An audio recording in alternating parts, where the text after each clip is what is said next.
Hi friends, sixth తెలుగులో ఉన్నటువంటి third lesson అండి. వర్షం యొక్క ఇతివృత్తము ప్రకృతి చిత్రణ అండి. ఓకేనండి. వర్షం అంటే వర్షం పడుతున్నప్పుడు మనము ప్రకృతికి ఫొటోస్ తీయాలి కదండి. అట్లా ప్రకృతి చిత్రణ అని గుర్తుంచుకోండి.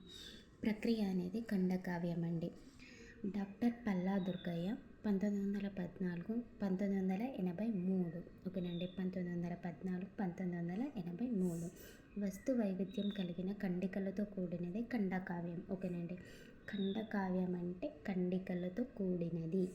పాలవెల్లి అనే ఖండకావ్యం నుండి వర్షం పాఠం తీసుకోబడింది. ఓకేనండి. పల్లా దుర్గయ్య రచించినటువంటి పాలవెల్లి అనే ఒక ఖండకావ్యం నుంచి ఈ వర్షం పాఠం తీసుకోబడింది. పల్లా దుర్గయ్య వరంగల్ అర్బన్ మడికొండలో జననం. ఓకేనండి. 1914 1983.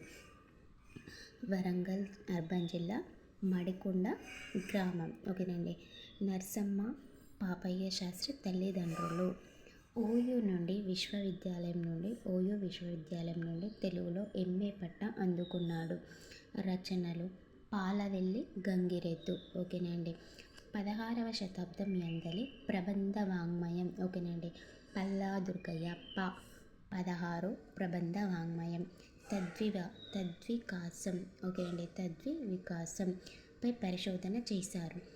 ఇక్కడ ఉన్నటువంటి గ్రామర్ బిట్స్ ఏంటండి? మహతి వాచకం అంటే స్త్రీలింగం, మద్వాచకం అంటే పుల్లింగం, నపుంసకలింగం అంటే పిల్లి, ఎలుక, చెట్టు, కోతులు ఇవి ఉంటాయి కదండి. స్త్రీ పుల్లింగాలు కాకుండా ఉన్నవి నపుంసక లింగ పదాలు. రాజ్యాంగ రూపశిల్పి అంబేద్కర్. ఓకేనండి. అంబేద్కర్ తల్లిదండ్రులు భీమాబాయి, రామ్జీసక్ పాల్.